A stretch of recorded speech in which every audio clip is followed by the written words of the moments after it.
Le roi Salman d'Arabie Saoudite s'est rendu pour la première fois à Moscou, en Russie. Vladimir Poutine et le roi saoudien ont signé d'importants accords militaires et énergétiques. Ils ont discuté commerce, mais aussi de géopolitique, avec des dossiers comme le Yémen, l'Irak et la Syrie. Il s'agit d'un tournant pour ces deux pays. Kim Vaudine nous en dit plus.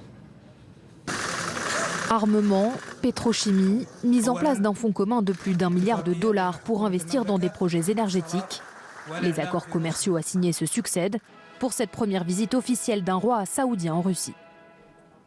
Nous sommes sûrs que l'ensemble des documents signés crée non seulement un cadre juridique nécessaire pour approfondir notre coopération, mais il élève davantage la qualité du partenariat russo-saoudien.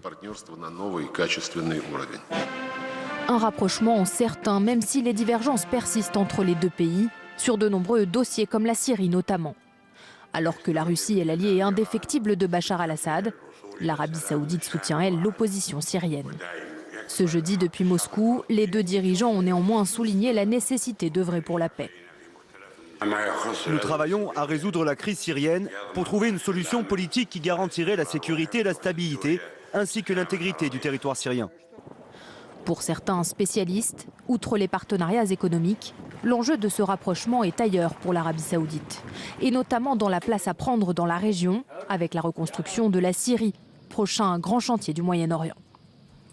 On sent une volonté de l'Arabie saoudite également, à un certain moment, de se rapprocher de la Russie, peut-être pour ne pas laisser toute la place à l'Iran. La Syrie aura besoin d'énormément de financement pour reconstruire les routes, les infrastructures, et il est dans l'intérêt de l'Arabie saoudite, non pas seulement d'être là avec son carnet de chèques, mais aussi avec tout simplement les soutiens locaux. Forte de plus d'1 millier de personnes, la délégation saoudienne reste à Moscou jusqu'à vendredi.